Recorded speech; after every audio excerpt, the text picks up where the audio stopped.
இது ஒரு தொழிற்சாலை. அன்புமணி தொழிலை கெடுக்கிறான். என்னை பொறுத்த வரைக்கும் என்எல்சி ஒரு தொழிற்சாலையே கிடையாது. உங்களை கொலை செய்கின்ற ஒரு நிறுவனமா நான் பார்க்கிறேன். மனசாட்சி இல்லாத ஒரு கம்பெனி அது. இந்த கம்பெனி தேவையே கிடையாது. இது ஏதோ ஒரு 10, 20, 30 பேர் பெரிய பெரிய கோடீஸ்வரன் ஆக்குறதுக்காக உங்களுடைய உயிர் மேல அவங்க வச்சு விளையாடிட்டு இருக்கிறாங்க. உங்க உயிரை வச்சு விளையாடிட்டு இருக்கிறாங்க. இதுக்கு அரசாங்கம் உடந்த, இதுக்கு முதலமைச்சர் ஸ்டாலின் உடந்த. ஒருத்தர் பார்த்தோன்னா வேளாண் துறை அமைச்சர். அவருடைய வேலை என்ன? வேங்கையன் மைந்தன். அவருடைய வேலை என்ன? வேளாண் துறை அமைச்சர். வேளாணை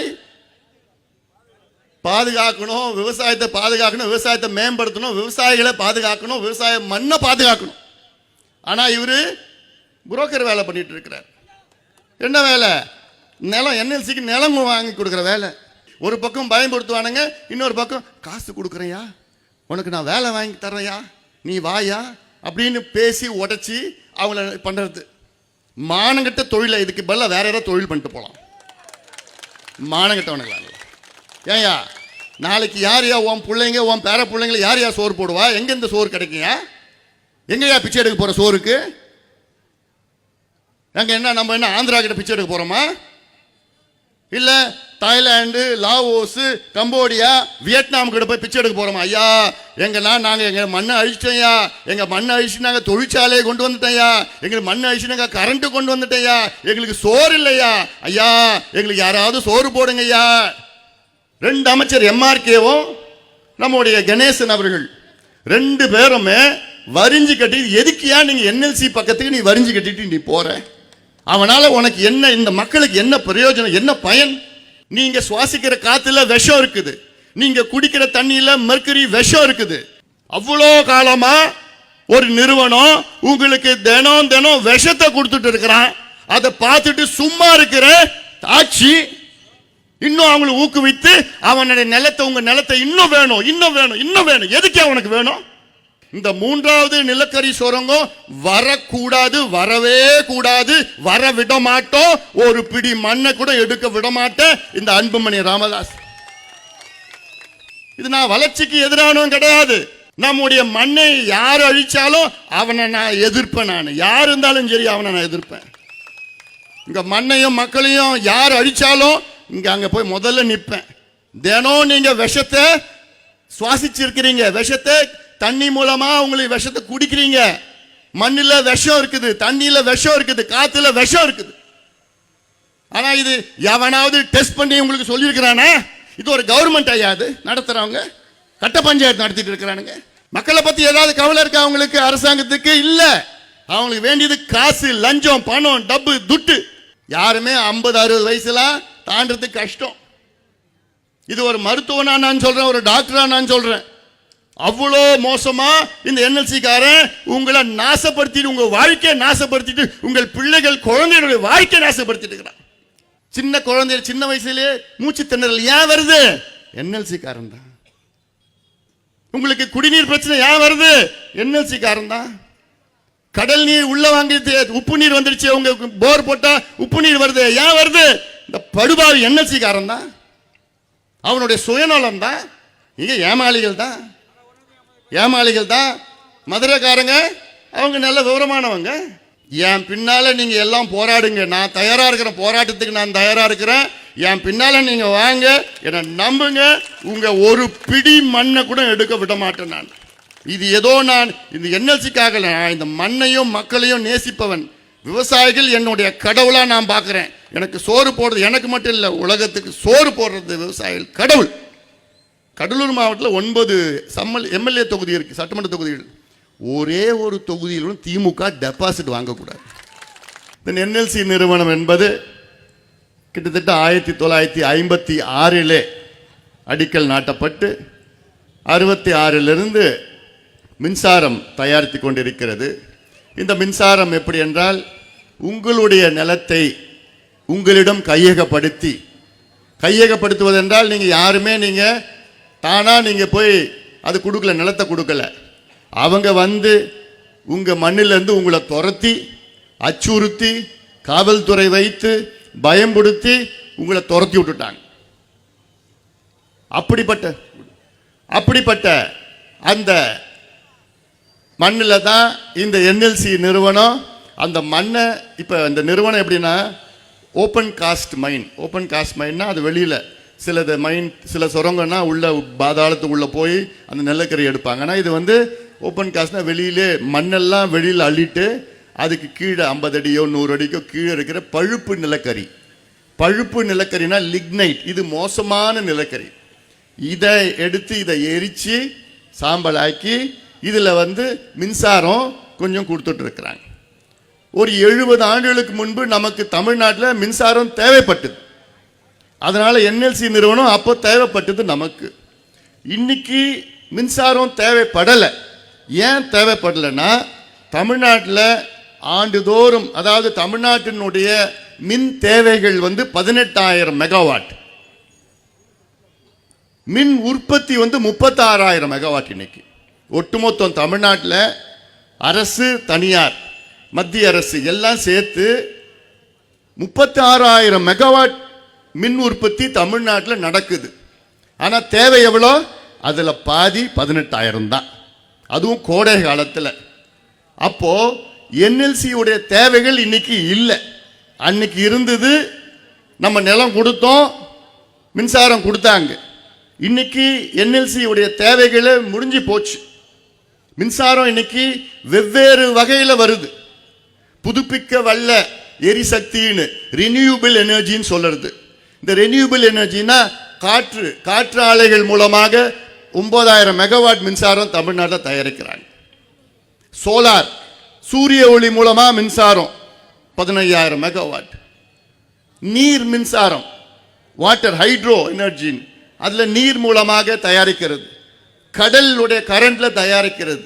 இப்படி எவ்வளோ வந்துடுச்சு. அதுதான் உலகம் முழுவதும் பயன்படுத்திட்டு இருக்கிறாங்க. இப்போ எல்லாமே உலகமே மாறிட்டு வருது. யாருமே நிலக்கரியை எரிக்கிறது கிடையாது. அது என்ன நிலக்கரி சுரங்கள்லாம் மூடிட்டு வராங்க. நிலக்கரியால் பயன்படுத்துகின்ற அனல் மின் நிலையங்கள்லாம் மூடிட்டு வராங்க. ஆனால் தமிழ்நாட்டில் மட்டும், தமிழ்நாட்டில் இல்லை, கடலூரில் மட்டும்தான் உங்களை துரத்தி உங்களை அப்புறப்படுத்தி உங்க மண்ணையை புடுங்கி உங்ககிட்ட இருந்து மண்ணை புடுங்கி இந்த நிலக்கரியை எடுத்து அதில் எரிச்சு நமக்கு கரண்ட் கொடுக்குறான். எவ்வளோயா கரண்ட் கொடுக்குறான் இவன்? மொத்தத்தில் நான் சொன்னேன்ல, தமிழ்நாட்டில் 36,000 மெகாவாட் மின் உற்பத்தி நடக்குது. அதில் என்எல்சி காரனுடைய பங்களிப்பு 2,000 மெகாவாட். அந்த 2,000ல் கர்நாடகா, ஆந்திரா, கேரளா, பாண்டிச்சேரி நமக்கு கிடைக்கதோ ஒரு 400-500. அப்போ கொடுக்குற ஒரு 500 மெகாவாட் மின்சாரத்துக்கு உங்க பாட்டன் பூட்டன் நம்ம பூர்வீகம் எல்லாத்தையும் நம்ம அடையாளத்தை எல்லாத்தையும் அழிக்கணும்னு நம்ம தலையெழுத்தா? இதைத்தான் நான் 3-4 வருஷமா நான் தொடர்ந்து வந்துட்டு இருக்கிறேன். நான் சில பேர் என்ன சொல்றான், இது ஒரு தொழிற்சாலை, அன்புமணி வந்து தொழிலை கெடுக்கிறான். என்னை பொறுத்த வரைக்கும் என்எல்சி வந்து ஒரு தொழிற்சாலையே கிடையாது. உங்களை கொலை செய்கின்ற ஒரு நிறுவனமா நான் பார்க்கிறேன். எப்படி கொலை செய்யறது? கொலை செய்யறது 2 வகை இருக்கு. ஒன்று உடனடியாக குத்திட்டு கொலை பண்ணலாம், உடனே செத்துடும். 2வது கொஞ்சம் கொஞ்சமாக கொலை செய்யறது, ஸ்லோ பாய்சன். என்ன? கொஞ்சம் கொஞ்சமாக விஷம் கொடுக்கறது, கொஞ்சம் கொஞ்சமாக தினம் விஷம் கொடுக்கறது, தினம் விஷம் கொடுக்கறது, மெதுவாக சாகிறது. ஆனால் உறுதி செத்துடுவீங்க. இந்த மெதுவாக சாக வைக்கிறது தான் இந்த என்எல்சி காரன் செய்யறது. உங்களுக்கு அது நிறைய பேருக்கு தெரியாது, வெளியில் தெரியாது.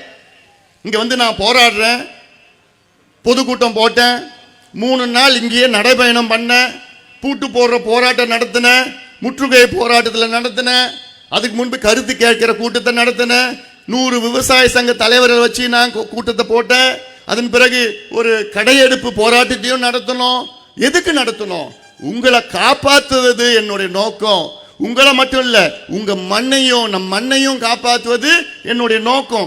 ஏன்னா இந்த மண்ணு நமக்கு காலகாலமா நமக்கு சோறு போட்ட மண், 1000 ஆண்டுகள் நமக்கு உணவளித்த மண் இந்த மண். நம்ம இடையில வந்தவங்க. இந்த மண்ணை நம்ம பாதுகாத்து வருகின்ற தலைமுறைகளுக்கு இந்த மண்ணை நம்ம விட்டு செல்ல வேண்டும். அடுத்த 1000 ஆண்டுகள் இந்த மண்ணு நம்முடைய சந்ததியினருக்கு உணவளிக்க வேண்டும். இந்த இடையில வந்த நம்ம இந்த மண்ணை அழிப்பதற்கு நமக்கு யாருக்கும் உரிமை கிடையாது. அந்த நோக்கத்திற்காகத்தான் இங்கே நான் போராடி கொண்டிருக்கின்றேன். என்எல்சி நிறுவனம் ஒரு நிறுவனமே கிடையாது. இன்னைக்கு யாராவது அம்பாசிடர் கார் பயன்படுத்துறீங்களா? இந்த இன்னோவா, டொயோட்டா, ஸ்கார்பியோ, கிபியோ எல்லாம் வந்துடுச்சு. பெரிய பெரிய கார் வந்துடுச்சு. யாராவது வந்து பெரிய பெரிய டிவி செட் வச்சிருக்கீங்களா வீட்டில்? எல்லாமே எல்இடி, எல்சிடி, பிளாஸ் என்னென்னமோ வந்துடுச்சு. அதே போன்று தான் என்எல்சி காரன் அப்போ தேவைப்பட்டான், இன்னைக்கு தேவையில்லை. ஆனா தேவையில்லாத என்எல்சி காரனுக்கு திமுகவும் மு.க. ஸ்டாலின் முதலமைச்சர் அவர்களும் இங்க 2 அமைச்சர்களும் அவங்களுக்கு வரிஞ்சு கட்டிட்டு இருக்கிறாங்க. 2 அமைச்சர் எம்ஆர்கேவும் நம்முடைய கணேசன் அவர்கள் 2 பேருமே வரிஞ்சு கட்டி, எதுக்கியா நீங்க என்எல்சி பக்கத்துக்கு நீ வரிஞ்சு கட்டிட்டு நீ போற? அவனால உனக்கு என்ன, இந்த மக்களுக்கு என்ன பிரயோஜனம், என்ன பயன், என்ன எத்தனை பேருக்கு வேலை கொடுக்குறான்? எத்தனை பேர் இங்க தமிழ்நாட்டுக்காரங்க வேலை செய்யறாங்க? அங்க எல்லாமே இப்ப டெம்பரரி ஆக்கிட்டான், எல்லாமே டெம்பரரி ஆக்கிட்டான். யாரு கொடுக்குறான்? பீகார், சத்தீஸ்கர், ஜார்க்கண்ட், வெஸ்ட் பெங்கால். ஆனா நீங்க மண்ணை கொடுத்தீங்க, மண்ணை அழிச்சிட்டு இருக்கிறான். நான் ஸ்லோ பாய்சன் சொல்றேன், ஏன் உங்களை கொலை பண்றேன்னு சொல்றான் தெரியுமா? ஏன்னா நீங்க கொடுக்கிற தண்ணியில விஷத்தை கலந்துட்டு இருக்கிறான். எத்தனை பேருக்கு தெரியுமா? நீங்க குடிக்கிற தண்ணியில விஷம் விஷம் இருக்குது. என்ன விஷம் இருக்குது? மர்க்குரி இருக்குது, லெட் இருக்குது. நீங்க சுவாசிக்கிற காத்துல carbon monoxide, nitrous di oxide, sulphur di oxide. நீங்க சுவாசிக்கிற காத்துல விஷம் இருக்குது. நீங்க குடிக்கிற தண்ணியில மர்க்குரி விஷம் இருக்குது. நீங்க வாழுற அந்த மண்ணில மர்க்குரி விஷம் இருக்குது. அவ்வளோ காலமா ஒரு நிறுவனம் உங்களுக்கு தினம் தினம் விஷத்தை கொடுத்துட்டு இருக்கிறான். அதை பார்த்துட்டு சும்மா இருக்கிற ஆட்சி இன்னும் அவங்களை ஊக்குவித்து அவனுடைய நிலத்தை, உங்க நிலத்தை இன்னும் வேணும், இன்னும் வேணும், இன்னும் வேணும். எதுக்கு அவனுக்கு வேணும்? இவன் வச்சிருக்கிற நிலத்துல இன்னும் 20 வருஷமா அவன் தொழில் பண்ணலாம். ஆனா இன்னும் 10 வருஷத்துக்கு மேல உலகத்துல எந்த நிலக்கரி சுரங்கமும் பயன்படாது, வேலை செய்யாது. உலகம் முழுவதும் முடிவு பண்ணிட்டாங்க. இதோட புதுப்பிக்க வல்ல எரிசக்தி, ரெனியூவபிள் எனர்ஜி அப்படின்னு எல்லாம் உலகம் முழுதும். அதுல யார் தெரியுமா? நம்ம ஆள் இருக்கிறார் பாரு, ஸ்டாலின் முதலமைச்சர். அவர் தமிழ்நாடு அரசினோட கொள்கைன்னு ஒன்று ரிலீஸ் பண்ணியிருக்கிறார் 2 வருஷத்துக்கு முன்பு. தமிழ்நாடு அரசினுடைய கொள்கை என்னவா? 2030க்குள்ள தமிழ்நாட்டில் 1 மெகாவாட் கூட, 1 யூனிட் மின்சாரம் கூட அந்த ஃபாசில் ஃபியூல்னு சொல்றது, அதாவது நிலத்துக்கு கீழே இருக்கிற எரிபொருள், நிலக்கரியோ, டீசலோ, பெட்ரோலோ, மீத்தேன், ஈத்தேன் எது வச்சும் நமக்கு எரிபொருள், எரிசக்தி கிடைக்காதுன்னு சொல்லி இப்படி ஒரு கொள்கையை வச்சுக்கிட்டு, ஆனா இன்னைக்கு என்ன பண்றான்? என்எல்சியில் மைன் 1ன்னு வச்சு ஆரம்பிச்சான். அப்புறம் மைன் 1A ஒரு விரிவாக்கம் பண்ணான். அப்புறம் மைன் 2ன்னு ஒன்று ஆரம்பிச்சான், அதுக்கு ஒரு விரிவாக்கம். இப்போ மைன் 3, தேர்ட் மைன், 3வது சுரங்கத்துக்கு அடி போட்டுட்டு இருக்கிறான். இங்கே 26 கிராமத்தை சார்ந்த மக்கள், பூனகிரி பக்கத்தில். இந்த 26 கிராமத்தில் அவன் இப்ப திட்டம் போட்டுட்டான் என்எல்சி காரன், என்னன்னு 3வது நிலக்கரி சுரங்கத்தை தொடங்கணும்னு. இந்த திட்டம் போட்டது மட்டும் இல்ல, அவனுக்குள்ள இருக்கிற ஜெனரல் பாடி, என்எல்சி உடைய எக்ஸிகியூட்டிவ் கமிட்டி இதெல்லாம் அப்ரூவ் பண்ணி 3600 கோடி, 3500 கோடி அப்ரூவ் பண்ணிட்டான். எதுக்கு? 3வது நிலக்கரி சுரங்கத்துக்கு. அந்த 3வது நிலக்கரி சுரங்கம் எத்தனை ஏக்கர் தெரியுமா? 12500 ஏக்கர், 26 கிராமம். இப்ப வச்சிருக்கிற லேண்ட், இப்ப வச்சிருக்கிற நிலத்துல இன்னும் 20 வருஷம் அவன் பயன்படுத்தலாம். ஆனா அவனுக்கு அதெல்லாம் இல்லை. அந்த நிலத்தை எப்படியாவது இன்னைக்கே புடிங்கணும் உங்ககிட்ட. எதுக்கு அவனுக்கு? எதுக்கு உனக்கு நிலம்? நிலமே தேவையில்லையே, ஏற்கனவே வச்சிருக்கிறியா நீ? அதனால்தான் நான் சொல்றேன், இந்த 3வது நிலக்கரி சுரங்கம் வரக்கூடாது, வரவே கூடாது, வர விட மாட்டோம். ஒரு பிடி மண்ணை கூட எடுக்க விட மாட்டேன் இந்த அன்புமணி ராமதாஸ். இது நான் வளர்ச்சிக்கு எதிரானவன் கிடையாது. நம்முடைய மண்ணை யார் அழிச்சாலும் அவனை நான் எதிர்ப்பேன். நான் யார் இருந்தாலும் சரி அவனை நான் எதிர்ப்பேன். இங்க மண்ணையும் மக்களையும் யார் அழிச்சாலும் இங்க அங்க போய் முதல்ல நிற்பேன். இது நான் ஏதோ அரசியலுக்காகவோ நான் வசனம் பேச வரல. நான் இங்க உங்ககிட்ட நான் தெளிவுபடுத்துறேன். நான் தினம் நீங்க விஷத்தை சுவாசிச்சிருக்கிறீங்க, விஷத்தை தண்ணி மூலமா உங்களுக்கு விஷத்தை குடிக்கிறீங்க. மண்ணில் விஷம் இருக்குது, தண்ணியில விஷம் இருக்குது, காத்துல விஷம் இருக்குது. ஆனா இது எவனாவது டெஸ்ட் பண்ணி உங்களுக்கு சொல்லியிருக்கிறானா? இது ஒரு கவர்மெண்ட் ஐயா அது நடத்துறவங்க கட்ட பஞ்சாயத்து நடத்திட்டு இருக்கிறானுங்க. ஒரு கவர்மெண்ட் ஐயா, ஒரு கவர்மெண்ட் என்ன பண்ணணும், ஒரு அரசாங்கம் என்ன பண்ணணும், தன் மக்கள் நல்ல கருதி மக்கள் நல்லா இருக்கிறாங்களா, மக்கள் நல்லா இருந்தா நீ நல்லா இருப்ப. மக்களை பத்தி ஏதாவது கவலை இருக்கா அவங்களுக்கு? அரசாங்கத்துக்கு இல்ல. அவங்களுக்கு வேண்டியது காசு, லஞ்சம், பணம், டப்பு, துட்டு. இப்ப சில பேர் கேட்பாங்க, என்எல்சி எதிர்க்கிறான், இவன் தொழிலுக்கு எதிரானவன், வளர்ச்சிக்கு எதிரானவன், பொருளாதாரத்துக்கு எதிரானவன்.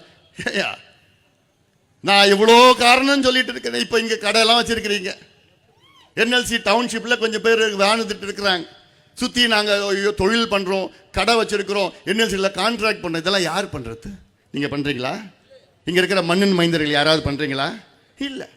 நான் சொல்றேன், இங்க கடை வச்சிருக்கிறவங்க, இப்ப நான் சொன்னேன்ல, தினம் நீங்க விஷத்தை தான் நீங்க சுவாசிச்சிருக்கிறீங்க. யாருமே 50-60 வயசுலாம் தாண்டறதுக்கு கஷ்டம். இது ஒரு மருத்துவனா நான் சொல்றேன், ஒரு டாக்டரா நான் சொல்றேன். அவ்வளோ மோசமா இந்த என்எல்சி காரன் உங்களை நாசப்படுத்திட்டு, உங்க வாழ்க்கையை நாசப்படுத்திட்டு, உங்கள் பிள்ளைகள் குழந்தைகளுடைய வாழ்க்கையை நாசப்படுத்திட்டு இருக்கிறான். ஒரு உதாரணம் நான் சொல்றேன். பாதரசம் மர்க்குரி இருக்கு. மர்க்குரியுடைய பர்மிசிபிள் அமௌண்ட் என்னன்னா 0.05. இங்க எவ்வளவு தெரியுமா இருக்கு மண்ணில்? 278. 0.05 தான் பர்மிசிபிள் மர்க்குரி. ஆனா இங்க 278 இருக்குது. அப்போ எத்தனை மடங்கு அதிகமா? அதை பத்தி எந்த அமைச்சர், எந்த எம்எல்ஏ, இங்க லோக்கல்ல இருக்கிறோம் யாராவது, அரசாங்கம் எந்த கவலையாவது? இதைத்தான் நீங்க சுவாசி குடிக்கிறீங்க, அதுல தான் நீங்க விவசாயம் பண்றீங்க. அந்த விவசாயத்து பொருள்ல எல்லாமே நச்சு கலந்துருக்கு. இவன் எரிக்கிறால நிலக்கரிய, என்எல்சி காரன், அந்த நிலக்கரியில அங்க துவள்கள் வெளியில வருது இல்ல. இது சுத்தி வட்டாரத்தை மட்டும் இல்ல, தினம் நீங்க அதை தான் நீங்க சுவாசிச்சு இருக்கீங்க. எனக்கு இங்க வரத்தையே பயமா இருக்கு. நான் இங்க இருக்கிறதே 1 மணி நேரம் 2 மணி நேரம், ஐயோ மூக்கு பிடிச்சிருந்தா வரணும். நீங்க எதை பத்தியும் தெரியாம, நான் எங்க இருக்கிறேன்னா நான் டவுன்ஷிப்ல இருக்கிறேன், எவ்வளவு நாள் இருக்க போறேன் தெரியல. ஏன்னா இதெல்லாம் நான் சொல்றது, நீங்க சரி நீங்க வாழ்ந்துட்டீங்க, உங்க பிள்ளைங்க வாழணும்ல நல்லா. உங்க பிள்ளைங்களுக்கு சொன்னார்ல கௌரி சங்கர் டாக்டர், அவர் சொல்லணும்னு அவசியம் இல்லை, நான் சொல்றேன், நானும் டாக்டர் தான். சின்ன குழந்தை சின்ன வயசுலயே மூச்சு திணறல் ஏன் வருது? என்எல்சி காரன் தான். உங்களுக்கு குடிநீர் பிரச்சனை ஏன் வருது? என்எல்சி காரன் தான். கடல் நீர் உள்ள வாங்கி உப்பு நீர் வந்துருச்சு, உங்க போர் போட்டா உப்பு நீர் வருது, ஏன் வருது? இந்த படுபாவி என்எல்சி காரன் தான், அவனுடைய சுயநலம் தான். நான் போராடலன்னா இப்ப, அதாவது 1956 நிலம் கொடுத்தவங்க, இப்ப நம்ம தனவேல் ஐஏஎஸ் ரிட்டையர் ஆயிட்டார். அவர் ஊர்ல இங்க முதல் அவர் கிராமத்தை தான் அப்புறப்படுத்தினாங்க. அங்க போய் விருதாச்சலம் பக்கத்துல விஜயமா நகரம்னு ஒரு பகுதி, அங்க போய் எல்லாரையும் போய் லாரியில ஏத்திட்டு போய் அங்க போய் டம்ப் பண்ணி விட்டாங்க, போட்டாங்க. நான் இப்ப 3-4 வருஷமா போராடிட்டு இருக்கிறேன். இப்பதான் போன வருஷம் தான் அவங்களுக்கு பட்டாவே கொடுத்தான். எவ்வளோ? 56 அவங்கள போய் அங்க போய் விஜயமா நகரத்தில் போய் போட்டாங்க. 56 1956 எப்ப பட்டா கொடுத்தான்? போன வருஷம். ஆக போன வருஷம் 299 பேருக்கு வேலை எடுத்தான். அதுல ஒருத்தவங்க கூட தமிழ்நாட்டை சார்ந்தவங்க கிடையாது. இந்த மாவட்டத்தை நான் சொல்லல, தமிழ்நாட்டுக்காரங்க ஒருத்தவங்க கிடையாது. அப்படி எதுக்கியா நீ நிறுவனம்? யார் வீட்டு கம்பெனி இது? யாருக்கியா நீ வேலை செய்யற? என் மண்ணை எடுத்து என் மக்களை நாசப்படுத்தி, இங்க இருக்கிற நெய்வேலி, கடலூர் மாவட்டம் நெய்வேலி பகுதினாலே தண்ணினா அவ்வளோ சுவையா இருக்கும். நான் அப்போ பள்ளிக்கூடம் திண்டிவண்டில் தான் இருப்பேன். அப்போ எனக்கு நெய்வேலி தண்ணி வரும், ட்ரெயினில் வரும், லாரியில் வரும், மொத்தத்தில் பைப்பில் தண்ணி வரும், அவ்வளோ சுவையா இருக்கும் நெய்வேலி தண்ணி. ஆனால் இன்னைக்கு தண்ணியே இல்லையா? நீங்களே தண்ணிக்கு அது ஏன், என்ன காரணம் தெரியல. சொன்னாப்புல தன்னூற்று ஆர்டிஷியன் வெல், உலகத்திலே 2 இடத்துல தான் ஆர்டிஷியன் வெல் இருந்தது. ஆர்டிஷியன் வெல்னா அப்படி தண்ணி அப்படி பீச்சிட்டு மேலே வரும், 10 அடி ஹைட்ல அப்படி தண்ணி மாட்டு வந்துட்டு இருக்கும். ஆஸ்திரேலியா, 2வது நெய்வேலி. இப்போ ஆஸ்திரேலியாவில் மட்டும்தான் இருக்கு, நெய்வேலியில் இல்லை. 30-40 ஆண்டுகளுக்கு முன், நான் சொல்றது 200 வருஷத்துக்கு முன்னாடி இல்லை, 40 ஆண்டுகளுக்கு முன்பு கடகால் எடுத்தாலே அப்படி தண்ணி வந்துடும். கடகால் கல் வைக்க முடியாது, அவ்வளோ தண்ணி இருக்கும். இன்னைக்கு 8 அடியில் இருந்த தண்ணி 800 அடி 1000 அடிக்கு போடுறது. காரணம் என்ன? இந்த படுபாவி என்எல்சி காரணம் தான். மனசாட்சி இல்லாத ஒரு கம்பெனி அது. இந்த கம்பெனி தேவையே கிடையாது. இது ஏதோ ஒரு 10, 20, 30 பேர் பெரிய பெரிய கோடீஸ்வரன் ஆக்குறதுக்காக உங்களுடைய உயிர் மேல அவங்க வச்சு விளையாடிட்டு இருக்கிறாங்க. உங்க உயிர் வச்சு விளையாடிட்டு இருக்கிறாங்க. ஒரு 30 பேர் பெரிய பெரிய கோடீஸ்வரன் ஆக்குறேன், கான்ட்ராக்ட் எடுக்கிறதுக்கோ அந்த வேலை செய்யறதுக்கோ. இதுக்கு அரசாங்கம் உடந்த, இதுக்கு முதலமைச்சர் ஸ்டாலின் உடந்த. 2 அமைச்சர்கள் சொல்லவே தேவையில்லை. நான் முதலமைச்சர் ஸ்டாலின் கேட்கிறேன், முதலமைச்சர் ஸ்டாலின் அவர்களே, உங்களுக்கு கடலூர் மக்கள் மீது உங்களுக்கு என்ன அவ்வளோ கோபம், அவ்வளோ வன்மம்? என்ன கோபம், என்ன வன்மம் உங்களுக்கு? இந்த மக்களுடைய ஓட்டு மட்டும்தான் வேணுமா? இதே முதலமைச்சர் ஸ்டாலின் அவர்கள் மதுரையில் அரிட்டாப்பட்டின்னு ஒரு பகுதியில் டங்ஸ்டன் சுரங்கம் அங்கே தொடங்க திட்டமிட்டார்கள் மத்திய அரசில். உடனே அதை நான் கண்டுபிடிச்சி முதல் அங்கே அறிக்கை விட்டு அங்கே போய் நான் போராடினேன்.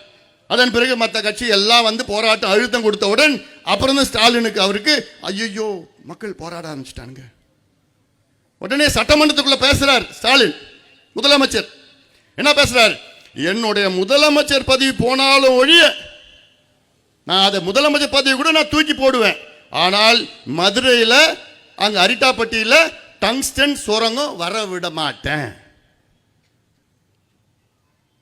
இதே முதலமைச்சர் ஸ்டாலின் அவர்கள் தஞ்சாவூர்ல அங்க மைக்கேல்பட்டின்னு ஒரு இருக்கு, அங்க இதே போன்ற நிலக்கரி சுரங்கம் தொடங்குவதற்காக மத்திய அரசு திட்டமிட்டு ஏலத்தை விட்டுட்டான்.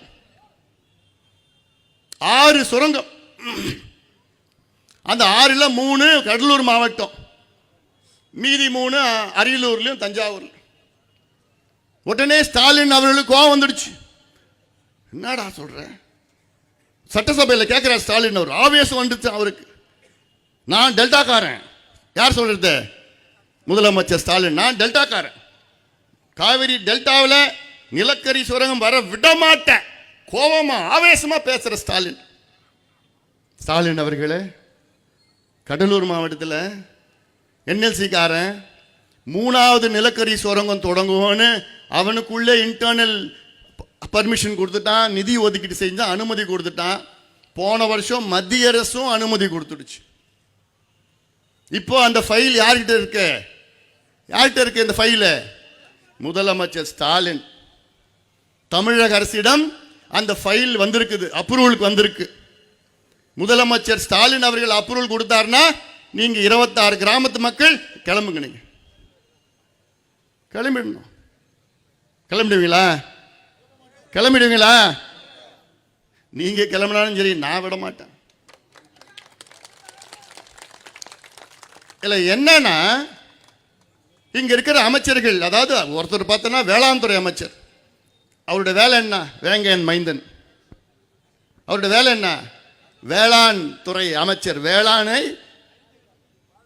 பாதுகாக்கணும், விவசாயத்தை பாதுகாக்கணும், விவசாயத்தை மேம்படுத்தணும், விவசாயிகளை பாதுகாக்கணும், விவசாய மண்ணை பாதுகாக்கணும். ஆனா இவரு புரோக்கர் வேலை பண்ணிட்டு இருக்கிறார். என்ன வேலை? நிலம், என்எல்சிக்கு நிலம் வாங்கி கொடுக்குற வேலை. சரி சரி அமைதியாரியா, கொஞ்சம் பேசிட்டு இருக்கிறேன். ஏதோ கொஞ்சம் கோபமா பேசிட்டு இருக்கிறேன். இப்போ அதுக்குள்ள நேரில் பேசிட்டு உனக்கு எவ்வளோ கோவம் வருதோ எனக்கு அது மாதிரி 100 மடங்கு எனக்கு கோவம் இருக்கு. சரி சரி கொஞ்சம் அமைதியார். போதும் போதும். இவர் என்ன பண்றாரு இப்போ? உடனே காவல்துறை எவ்வளோ? 5000 பேர். நீங்க என்ன தீவிரவாதிகளா? கஞ்சா விற்கிறவங்களா? கள்ளச்சாரம் காசுறவங்களா? அவங்கெல்லாம் விட்டுடுவானுங்க. இவங்க 5000 பேர் போலீஸ் அப்படியே போட்டு கிராமத்தில் அப்படியே பயம்படுத்தி, அங்கே இருக்கிறதே ஒரு 300 பேர் தான். அந்த 300 பேருக்காக 5000 பேர் போலீஸ் அப்படியே காமிப்பாங்க. வாங்க போலீஸ்ன்னு பயம்படுத்தி அச்சுறுத்தி, ஒரு பக்கம் பயன்படுத்துவானுங்க, இன்னொரு பக்கம் காசு கொடுக்குறையா, உனக்கு நான் வேலை வாங்கி தர்றையா, நீ வாயா அப்படின்னு பேசி உடச்சி அவங்கள பண்ணுறது. மானங்கிட்ட தொழிலை இதுக்கு பதிலாக வேற ஏதாவது தொழில் பண்ணிட்டு போகலாம். மானங்கிட்டவனுங்களா? ஏயா நாளைக்கு யார் யா உன் பிள்ளைங்க, உன் பேர பிள்ளைங்களை யார் சோறு போடுவா? எங்கே இந்த சோறு கிடைக்குங்க? எங்கயா பிச்சை எடுக்க போற சோறுக்கு? அங்க என்ன நம்ம என்ன ஆந்திரா கிட்ட பிச்சை எடுக்க போறோமா? இல்ல தாய்லாந்து, லாவோஸ், கம்போடியா, வியட்நாம் கிட்ட போய் பிச்சை எடுக்க போறோமா? ஐயா நாங்க எங்க மண்ணை அழிச்சிட்டோம்யா, எங்க மண்ணை அழிச்சு நாங்க தொழிற்சாலையை கொண்டு வந்துட்டோம்யா, எங்களுக்கு மண்ணை அழிச்சு நாங்க கரண்ட் கொண்டு வந்துட்டோம்யா, எங்களுக்கு சோறு இல்லையா ஐயா, எங்களுக்கு யாராவது சோறு போடுங்க ஐயா. இதெல்லாம் நான் சும்மா சொல்லமா, நடக்கும். திமுக ஆட்சியில் இருந்தா. அதனால தான் நான் சொல்றேன் இவங்க மறுபடியும் வரக்கூடாது. அதுக்காக தான் நான் சொல்றேன். இதை நான் பேப்பரை இப்போ ஸ்டாலின் கேட்குறேன். முதலமைச்சர் ஸ்டாலின் அவர்களே, உங்களுக்கு மதுரையில் சுரங்கம் தொடங்கினா உங்களுக்கு அப்படியே கோபம் பொங்கிட்டு வருது. உங்களுக்கு டெல்டா தஞ்சாவூரில் காவிரி டெல்டாவில் நிலக்கரி சுரங்கம் தொடங்கினா அப்படியே ஆவேசமாக நான் டெல்டாக்காரன்னு சொல்கிறீங்க. கடலூரில் 3வது நிலக்கரி சுரங்கம் தொடங்குவோம் என்று மத்திய அரசும் அனுமதி கொடுத்துட்டா, என்எல்சி அனுமதி கொடுத்துட்டா. இப்ப உங்ககிட்ட இருக்க இந்த ஃபைலு இது வரைக்கும் ஒரு வார்த்தை முதலமைச்சர் ஸ்டாலின் அவர்கள் இந்த 3வது நிலக்கரி என்எல்சி சுரங்கத்தை நான் அனுமதிக்க மாட்டேன் என்று ஒரே ஒரு முறை கூட நான் சொன்னது கிடையாது. ஸ்டாலின் சொன்னது கிடையாது. இது எவ்வளோ பெரிய ஒரு மோசடி, எவ்வளோ பெரிய ஒரு மோசடி. அதனால தான் கேட்கிறேன், உங்க மேல என்ன கோபம், உங்க எவ்வளோ என்ன கோபம் ஸ்டாலினுக்கு, வன்மம். மதுரை அதை சொல்லிட்டான் பாடுறா, அதான் சொல்லிட்டான். ஏன்னா இந்த சமுதாயத்தில் நீங்க பிறந்துட்டீங்க. இந்த சமுதாயம் ஓட்டு மட்டும் வேணும், இந்த சமுதாயம் ஓட்டு மட்டும் வேணும். இந்த சமுதாயம் உங்களுக்கு நிலம் வேணும், ஓட்டு வேணும், உங்களெல்லாம் அப்புறப்படுத்தணும். ஆனா நீங்க உங்களை காலி பண்ணி என்எல்சி காரனுக்கு தாரவத்து கொடுக்கணும். அதாவது என்எல்சி காரன் இப்போ என்ன பண்ணுறான், பேராசக்காரன். நீங்களாம் ஏமாளிகள் இல்லை, ஏமாளிகள் தானே? ஆமாம், இல்லைன்னு சொல்லாதீங்க, நீங்கள் ஏமாளிகள் தான், ஏமாளிகள் தான். மதுரைக்காரங்க அவங்க நல்ல விவரமானவங்க. நான் போனேன் அங்கே மதுரையில் அரிட்டாப்பட்டிக்கு போனால் அங்கே பார்த்தா ஒரு 5000 பெண்கள். எங்க 5000, அங்கே எடுக்கிறது மொத்தம் 2500 ஏக்கர் தான். இங்க இது வரைக்கும் 60,000 ஏக்கர் எடுத்து வச்சிருக்கிறான், இன்னும் 12,000 ஏக்கர் வேணும்னு சொல்றான். அங்க வெறும் 2,500 ஏக்கருக்கு 5000 பெண்கள் சூழ்ந்துட்டாங்க. என்ன ஐயா, நீங்க தான் காப்பாற்றணும், நீங்க தான் காப்பாற்றணும், விட மாட்டோம். தரையில் உட்காந்துட்டு இருக்கிறாங்க. எவ்வளவு நாள்? 25 நாள். 5000 பெண்கள் 25 நாள் உட்காந்துட்டு இருக்கிறாங்க. எங்கேயும் சாப்பாட்டு கூட போக மாட்டோம். சாப்பாட்டுக்கு போனா 100 பேரா சாப்பாட்டுக்கு போயிட்டு வருவாங்க. இடையில அங்க வந்துருப்பாங்க, அங்கேயே தூங்குறாங்க, அங்கேயே உட்காந்து இருக்கிறான். ஆனா நீங்க ஏமாளிகள் தான். நீங்க வேற என்ன? அதான் சொல்றோம், அதான் சொல்றோம். நான் 10 லட்சம் ஒரு ஏக்கர் கொடுக்குறேன், 5 லட்சம் கொடுக்குறேன்னா ஐயா ஏன் என்னாலும் எடுத்துக்கங்க, ஏன் நிலத்தை எடுத்துங்க, இங்க எடுத்துக்கங்க. என்ன ஐயா, அந்த 10 லட்சம் 5 லட்சம் ஒரு ஏக்கர் கொடுத்தா அதை வச்சுட்டு ஆயுள் முழுவதும் வாழ்க்கை முழுவதும் சாப்பிட போறீங்களா? உங்க வீட்டுக்காரன் 10 லட்சம் வாங்கி குடிச்சிட போறான், மீதி 5 லட்சம் உன் பிள்ளைய பிடிங்கிட்டு எடுத்துட்டு போக போறான். 6 மாசத்துக்கு அப்புறம் உனக்கே இடம் இருக்க போறது இல்லை. எங்க போக போற நீ? உன் கிராமத்தை விட்டு உன் அடையாளம், உன் கிராமம் உன் அடையாளம். உன் கிராமத்தில் தான். இப்போ காலையில் அங்கே எறும்பூர்னு போனேன், அங்கே மக்களை பார்த்தேன் நான் காலையில். நான் சொன்னேன், ஐயோ இந்த அடையாளம் தான்யா உனக்கு, அங்கதான் உன் கோவில் இருக்கு, உன் குலதெய்வம் இருக்குது, உங்க பூர்வீக இது இருக்குது, சுடுகாடு இருக்கு, சமாதி அங்கதான் இருக்கு, உங்க முன்னோர்கள் சமாதி இருக்குது. நீ பள்ளிக்கூடம், உன் பிள்ளைங்க படிச்ச பள்ளிக்கூடம் அங்கதான் இருக்குது, உன் வீடு இருக்குது. அடையாளமே அதுதான். நாளைக்கு உன் பூர்வீகம் எது? என் பூர்வீகம் கீழ்சிவரி. நான் கேட்டேன், உன் பூர்வீகம் காலையில் போனவங்களுக்கு பூர்வீகம் என்னன்னா, இல்லைங்க என்எல்சி காரன் எடுத்துட்டு போயிட்டான். என்ன சொல்ல போற? விட்டுட்டு போயிடுவீங்களா? என் பின்னால நீங்க எல்லாம் போராடுங்க, நான் தயாரா இருக்கிறேன், போராட்டத்துக்கு நான் தயாரா இருக்கிறேன். என் பின்னால நீங்க வாங்க, என்ன நம்புங்க. உங்க ஒரு பிடி மண்ணை கூட எடுக்க விட மாட்டேன் நான். இது ஏதோ நான் இந்த என்எல்சிக்காக, நான் இந்த மண்ணையும் மக்களையும் நேசிப்பவன். விவசாயிகள் என்னுடைய கடவுளா நான் பார்க்கிறேன். எனக்கு சோறு போடுறது, எனக்கு மட்டும் இல்லை, உலகத்துக்கு சோறு போடுறது விவசாயிகள் கடவுள். அதனாலதான் நான் இவ்வளோ கோபமா இருக்கிறேன் நான். ஏன்னா நீங்களாம் விவரம் இல்லை, உங்களை ஏமாத்திட்டு போயிட்டு இருக்கிறாங்க, சாதாரணமா ஏமாத்திட்டு இருக்கிறாங்க. ஓட்டுக்காக இவங்க எல்லாம் ஓட்டுக்காக வருவாங்க. வந்தா எனக்கு ஒன்னே ஒரு ஆசை இருக்குமா, வர சட்டமன்ற தேர்தலில் இந்த கடலூர் மாவட்டத்தில் 9 எம்எல்ஏ தொகுதி இருக்குது, சட்டமன்ற தொகுதிகள். ஒரே ஒரு தொகுதியிலும் திமுக டெபாசிட் வாங்கக்கூடாது. நீங்கள் முடிவு பண்ணால் முடிஞ்சு போச்சு. முடிவு பண்ணணும் நீங்கள். ஏன்னா உங்களுக்கு சாதாரண துரோகம் பண்ணல இவங்க. இப்போ இங்கே இருக்கிற எம்எல்ஏ 2 முறை எம்எல்ஏ இருக்கிறாரு. அவருடைய தம்பி அண்ணனாப்பா சேர்மன்னு தம்பி, அவ்வளோதான். 2 பேரும் சேர்ந்து முடிச்சிட்டாங்க. நீங்கள் கோமணத்தோடு சுற்றிட்டு இருக்கீங்க. அப்போ எதுக்குயா? என்ன அரசியல் இதெல்லாம்? ஒரு அமைச்சர் பண்ணுற வேலையா இதெல்லாம்? உங்களுக்கு என்ன முன்னேற்றம் கொடுக்கணும்? எவ்வளோ கொடுக்கணும்? அதான் நான் சொல்கிறேன். இங்கே யாராவது திமுக வந்தாங்கன்னா நீங்கள் சொல்லணும். என்னன்னு சொல்லணும்? ஸ்டாலின் அவர்கள் இங்கே என்எல்சியுடைய 3வது சுரங்கத்தை அனுமதிக்க மாட்டோம் என்று ஸ்டாலின் அவர்கள் சொல்ல வேண்டும். சொல்ல வைப்பீங்களா? சொல்ல வைப்பீங்களா? சொல்ல வைக்கணும். இது ஏதோ ஓஹோ எங்க கிராமம்லாம் பிரச்சனை இல்லை, அந்த 26 கிராமம் தான் பிரச்சனை அப்படின்னு தயவு செய்து நினைக்காதீங்கம்மா. தயவு செய்து நினைக்காதீங்க. இந்த என்எல்சி காரனால கடலூர் பிரச்சனை, கள்ளக்குறிச்சி மாவட்டத்தில் பிரச்சனை, விழுப்புரம் மாவட்டம் என் மாவட்டத்தில் பிரச்சனை, அரியலூர் மாவட்டத்தில் பிரச்சனை, மயிலாடுதுறை மாவட்டத்தில் பிரச்சனை. இந்த ஒருத்தவனால சுற்றி இருக்கிற 5 மாவட்டத்தில் பிரச்சனை. அப்போ உங்கள் கிராமத்தில் பிரச்சனை வராதா? காற்று மூலமாக வரப்போகுது பிரச்சனை, தண்ணி மூலமாக வரப்போகுது, மண் மூலமாக வரப்போகுது. மழை காலம் வந்ததுனால அப்படியே பெரிய பெரிய பம்ப் அடித்து வெள்ளம் வருது பாரு. வெள்ளம் அடிச்சுன்னு போகுது. அவன் மனசாட்சி இல்லை அவனுங்களுக்கெல்லாம். இங்கே வந்து சிஎஸ்ஆர் இல்லையா, அது இல்லையா, அது இல்லையான்னு சொல்லிட்டு இருக்கிற நீ. இந்த கம்பெனியை இழுத்து மூடணும்னு நான் சொல்கிறேன். அவனுடைய சிஎஸ்ஆர் தான் கிழிக்க போகிறானுங்க. இவ்வளோ நாளாக கிழிச்சானுங்க, இப்போ கிழிக்க போகிறான் அவன் சிஎஸ்ஆரில். அவன் போடுற பிச்சையில் யாருக்கே வேணும் ஃபண்ட்ஸ்? சிஎஸ்ஆர் ஃபண்ட்ஸ் எல்லாம் இங்கே உயிர் போயிட்டு இருக்குது. மக்கள் செத்துட்டு இருக்கிறாங்க, கொஞ்சம் கொஞ்சமாக செத்துட்டு இருக்கிறாங்க. குழந்தைகள் பாதிப்பு, எத்தனை பேருக்கு கேன்சர் வந்திருக்கு. பூ உலக நண்பர்கள் ஒரு ஆய்வு நடத்தினாங்க.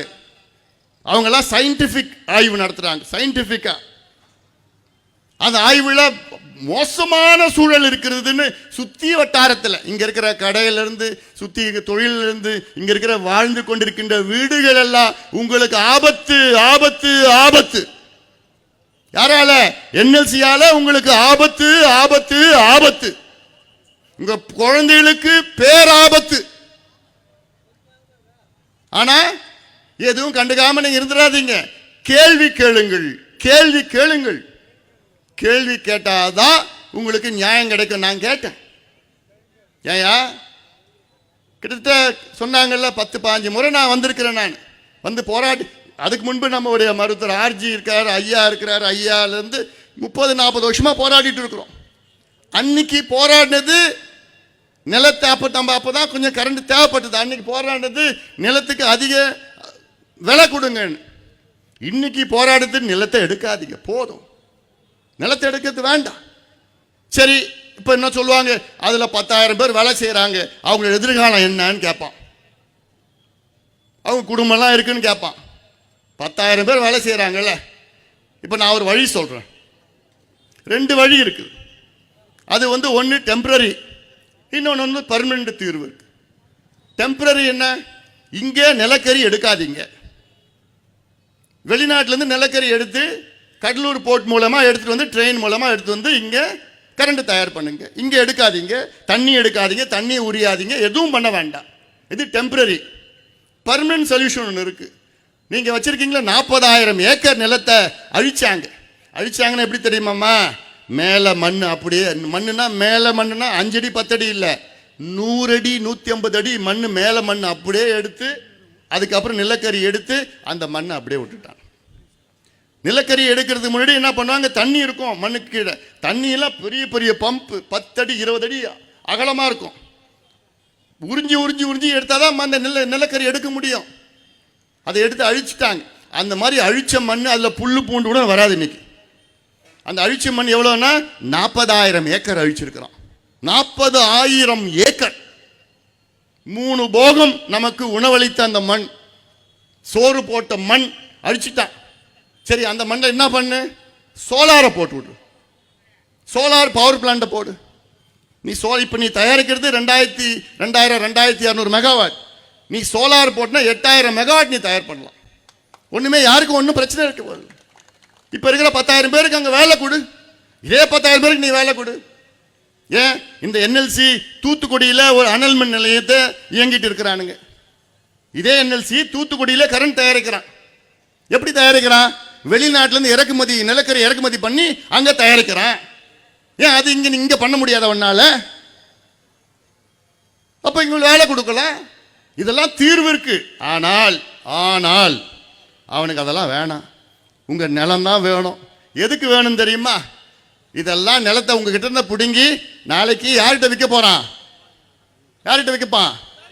அதானே தனியார்கிட்ட கொடுத்துட போறான். திட்டம் போட்டு பிளான் பண்ணி வச்சிருக்கிறான், மாஸ்டர் பிளான். அதுக்கு தான் நிலத்தை எடுக்கிறான். குடு குடு குடு குடு குடு பிச்சு எடுத்துட்டு இருக்கிறான். அதுதான் 3வது சுரங்கம். இதை விட்டுட்டா அப்புறம் பாளையங்கோட்டை திட்டம். பாளையங்கோட்டை திட்டம் திருநெல்வேலி திட்டம் கிடையாது. வீராணம் பகுதியில் இருக்கிற சேத்தியாத்தோப்பு திட்டம், பாளையங்கோட்டை திட்டம், வீராணம் திட்டம். வீராணம் திட்டம் என்ன தெரியுமாமா? வீராணம் ஏரி சுற்றி இருக்கிற நிலத்தில் அதை கையகப்படுத்தி அதில் நிலக்கரி எடுக்கணுமா. படுபாவை வாயில வருதாச்சு. அது வீராணம் ஏரி, நம்முடைய சோழர்கள் வெட்டிய ஏரி, அது சுற்றி இருக்கிற நிலத்தை எடுத்து அதில் நிலக்கரி எடுக்கணுமா. அப்புறம் நீங்கள் அமைதியாக எடுத்துட்டு போங்க. அப்படிதானே தம்பிங்களா? டேய் வாங்கடா, வாங்க, கோவப்படுங்கடா, ஆத்திரப்படுங்க. பார்த்தீங்கல்ல என்ன ஆச்சு நேபாளில்? பார்த்தீங்களா என்ன ஆச்சுன்னு? பார்த்தீங்கல்ல என்ன நடந்தது நேபாளில்? ஃபோனை பார்த்துட்டு இருக்கீங்களா? நேபாளில் என்ன நடந்ததுன்னு 4-5 நாளுக்கு முன்னாடி ஒரு புரட்சி நடந்து அங்கே ஆட்சி மாற்றம் நடந்திருக்கு. அப்படி பண்ணுன்னு நான் சொல்லலை உங்களை. அது வேற மாதிரி வன்முறையானது ஆட்சி மாற்றம். அமைதியான ஆட்சி மாற்றம் உங்களால் முடியும். இதே ஆட்சி மாற்றம் போன வருஷம் பங்களாதேஷில் நடந்தது. யாரால் நடந்தது? உங்களை போன்ற இளைஞர்களால் நடந்தது. இதே ஆட்சி மாற்றம் 2 ஆண்டுகளுக்கு முன்பு இலங்கையில் நடந்தது. யாரால் நடந்தது? உங்களை போன்ற இளைஞர்களால் நடந்தது. அதனால தான் நான் சொல்றேன், உங்களை போன்ற இளைஞர்களால் தமிழ்நாட்டிலே ஒரு ஆட்சி மாற்றம் நடக்கணும். இந்த கொடுங்கோல், இந்த ஊழல், திமுக ஆட்சியை அகற்ற வேண்டும். காலம் நேரம் வந்து விட்டது. இங்க இந்த மாவட்டம் முந்திரி விவசாயிகள், பலா விவசாயிகள் எல்லார் வீட்லையும் பார்த்தா அங்கே ஏதாவது இருக்கும், பலா இருக்கும். இப்போ முந்திரி எடுத்துக்கங்க. ஏதாவது இந்த தானே புயலுக்கு முன்பு நல்ல ஓஹோன்னு இருந்தது. ஆனால் தானே புயல் வந்த பிறகு கிட்டத்தட்ட 70 விழுக்காடு மரம் விழுந்துடுச்சு.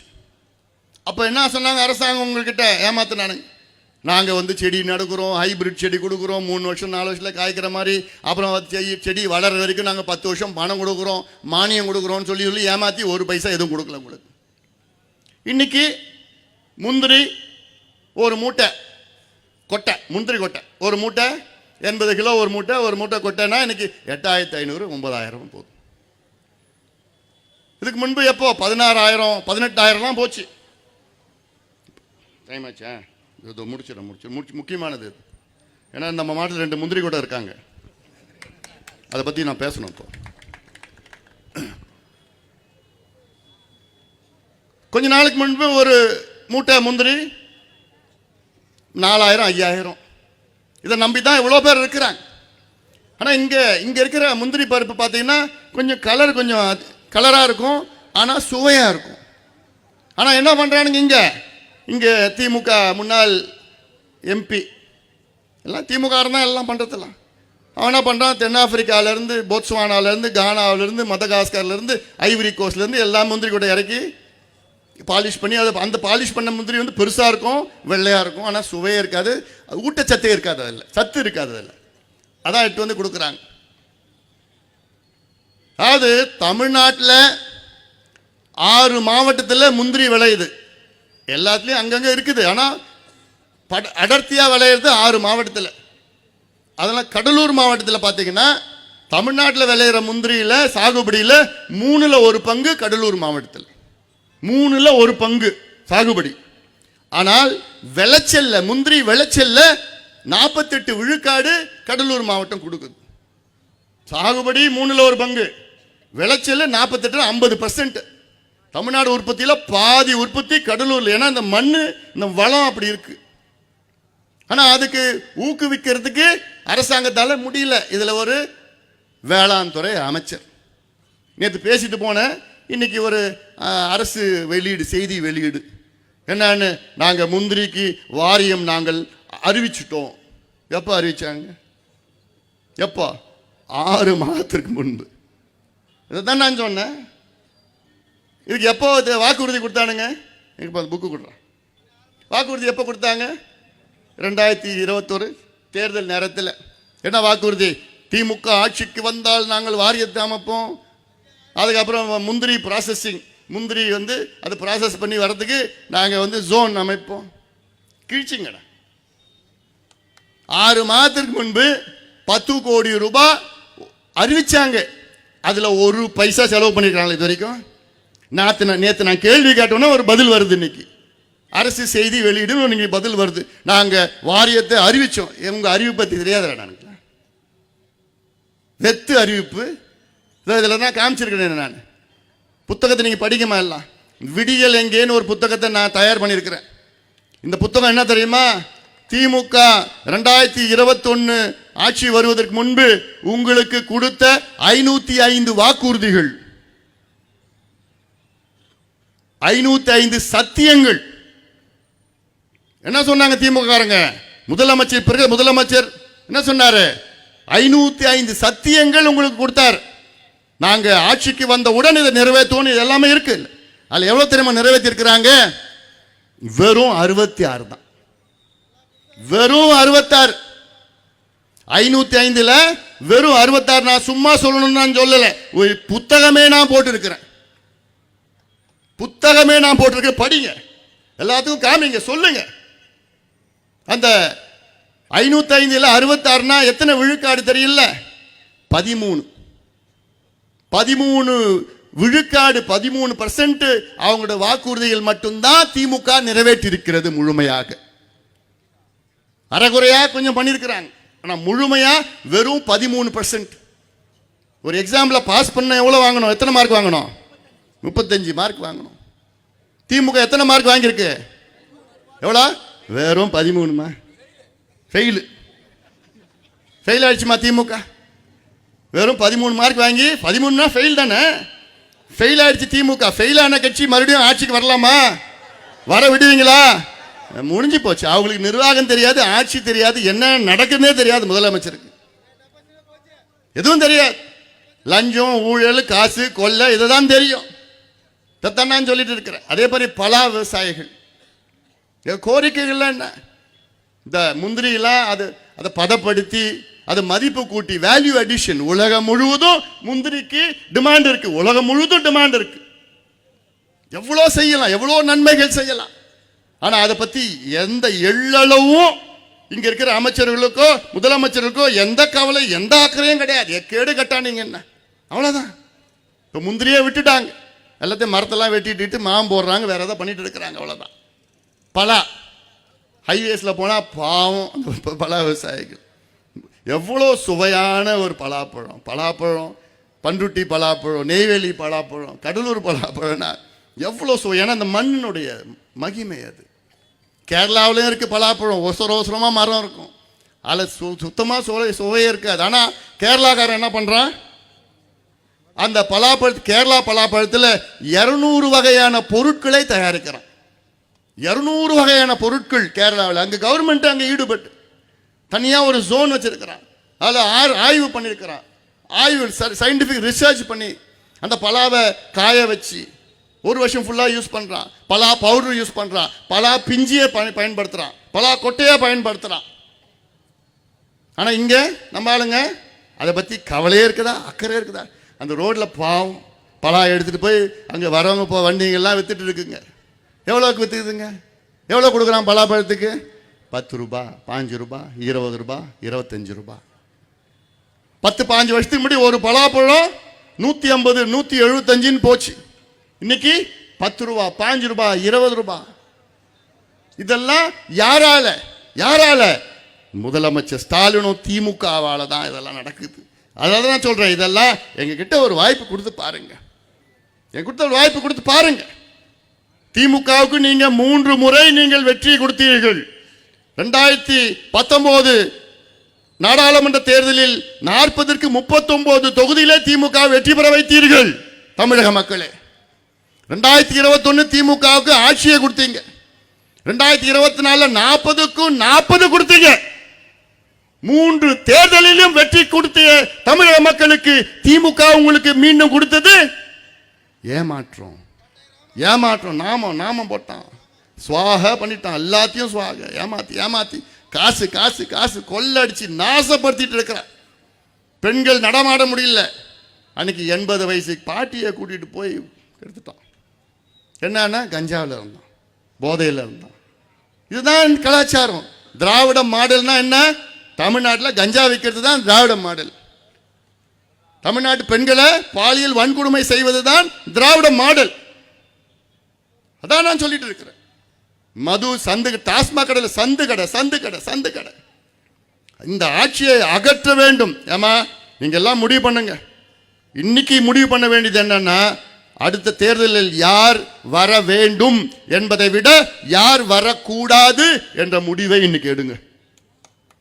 யார் வரணும்னு கொஞ்ச நாள் பண்ணிக்கலாம். இன்னைக்கு யார் வரக்கூடாது? திமுக. யார் வரக்கூடாது? திமுக வரக்கூடாது. அந்த முடிவு எடுங்க நீங்க. அதனால தான் நான் சொல்றேன், இந்த மோசடி கும்பலை விரட்டி அடிப்போம். திமுக ஆட்சியை அகற்றுவோம், விரட்டுவோம். இதெல்லாம் நீங்க ஞாபகம் வச்சுக்கோங்க. உங்களுக்கு எதிரான ஒரு ஆட்சி மறுபடியும் தவறி திமுக காரன் மறுபடியும் வந்துட்டான்னா உங்க பிள்ளைகளையும் பேர பிள்ளைகளையும் நீங்க மறந்துடுங்க. மறந்துனா என்ன? அவன் வாழ்க்கையே முடிஞ்சு போச்சு. ஒவ்வொரு தாய்மாருக்கும் நான் சொல்றது, ஒரு மருத்துவனா, ஒரு முன்னாள் சுகாதாரத்துறை அமைச்சரா நான் சொல்றேன், மறுபடியும் திமுக வந்தாங்கன்னா அவ்வளவுதான். இன்னைக்கே தெருவா கஞ்சா, காக்கேன், ஹெராயின், அபின், மெத்தேலாம்பிட்டமைன், எல்எஸ்டி, என்னென்ன அமெரிக்காவில் என்னென்ன போதைப் பொருள் கிடைக்குதோ அத்தனையும் தமிழ்நாட்டில் சந்தா வித்துட்டு இருக்கிறான். யாரு? அதுலயும் திமுக காரன் தான். இது எத்தனையோ உதாரணம் நான் சொல்லுவேன். நான் சும்மா நான் சொல்லல. நான் எவ்வளோ மோசடி, இந்த மோசடி கும்பலை அகற்றுவோம். சுத்தி இருக்கிற இந்த மண்ணை காப்பாற்றணும். எனக்கு பதட்டமா இருக்கியா? எப்படி செய்ய போறோம்? என்ன செய்ய போறோம்? அதுக்காக தான் இங்க நான் எத்தனையோ நடைபயணத்திலிருந்து போராட்டம், ஆர்ப்பாட்டம். நான் எதுக்கு வரேன்? நான் ஓட்டுக்காக வரல, உங்களை காப்பாற்ற வரேன். அதுல எனக்கு ஒரு சுயநலம் இருக்கு. என்ன சுயநலம்? நீங்க இங்க நெல்லை விதைச்சாதான் சென்னையில் நான் சாப்பிட முடியும். நீங்க தான் சென்னை மக்களுக்கு எல்லாத்துக்கும் சோறு போடுற நீங்க கடவுள். நீங்க அந்த மண்ணை அழிச்சுட்டா நான் சோறுக்கு எங்க போறோம்? பிச்சை எடுக்க முடியாது வேற எங்கேயும். அதனால்தான் தமிழ்நாட்டில் விவசாய மண்ணை பார்க்கணும். திமுக என்னைக்கு 1967 ஆட்சிக்கு வந்தது, என்னைக்கு ஆட்சிக்கு வந்ததோ அன்னையிலிருந்து இன்னைக்கு வரைக்கும் தமிழ்நாட்டில் 40 லட்சம் ஏக்கர் விவசாய நிலம் பாழடைந்து விட்டது. அது விவசாயத்துக்கு பதிலாக வேற பயன்பாட்டுக்கு அதை பயன்படுத்தி கொண்டிருக்கின்றார்கள். 40 லட்சம் ஏக்கர் விவசாய நிலம் அது வேற பயன்பாட்டுக்கு மாற்றப்பட்டிருக்கிறது. அப்போ நம்ம சோறுக்கு எங்க போவோம்? காலநிலை மாற்றம், பருவநிலை மாற்றம், கிளைமேட் சேஞ்ச், குளோபல் வார்மிங், திடீர்னு மழை, திடீர்னு வெள்ளம், திடீர்னு மேக வெடிப்பு, இதெல்லாம் 10 வருஷம் தான். அடுத்த 10 வருஷத்துக்கு அப்புறம் தண்ணிக்கு லாட்டரி அடிக்க போறோம். ஆனா அதுக்குள்ள என்ன பண்ணுவான் என்எல்சிக்காரன்? இருக்கிற தண்ணி எல்லாம் உறிஞ்சி சுரண்டி கடல்ல தண்ணி உள்ள வந்துட போது, அவ்வளவுதான். உங்களை காலி பண்ணிடுவான். நீங்களே காலி ஆடுவீங்க, நீங்களே கிளம்பிடுவீங்க. அந்த எண்ணத்துல தான் இருக்கிறான். இதெல்லாம் உங்ககிட்ட நிலத்தை வாங்கி அம்பானி, அதானி, பெரிய பெரிய கம்பெனி கிட்ட வித்துட்டு போறான். அதுக்காக தானா நீங்கள் உஷாரா இருங்க, தைரியமா இருங்க, நம்பிக்கையோடு இருங்கள். இந்த அன்புமணி ராமதாஸ் உங்களுடன் என்னைக்குமே இருப்பான், உங்களோட உண்மையா துணையா இருப்பான். எனக்கு இந்த என்எல்சி நிச்சயமா இது தேவையில்லாத ஒரு நிறுவனம். இது வேண்டாம். இதனால பாதிப்பு தான் அதிக பெரிய பாதிப்பு. இந்த நெய்வேலியில் மட்டுமில்லை, இந்த ஒட்டுமொத்த 5 மாவட்டத்திற்கும் பாதிப்பு இந்த என்எல்சி காரனால. அதனால இதெல்லாம் வேண்டாம், என்எல்சி நிறுவனமே மூடுங்க, வேண்டாம் வேண்டாம் வேண்டாம் என்று சொல்லி இந்த நிகழ்ச்சியை மிக சிறப்பாக ஏற்பாடு செய்த அத்துணை நிர்வாகிகளுக்கும் நாம் எல்லோரும் நாம் உரிமைகளை மீட்டெடுப்போம். ஊழல், கொடுங்கோல், மக்கள் விரோத ஆட்சி திமுகவை அகற்றுவோம், திமுக ஆட்சியை அகற்றுவோம். நன்றி.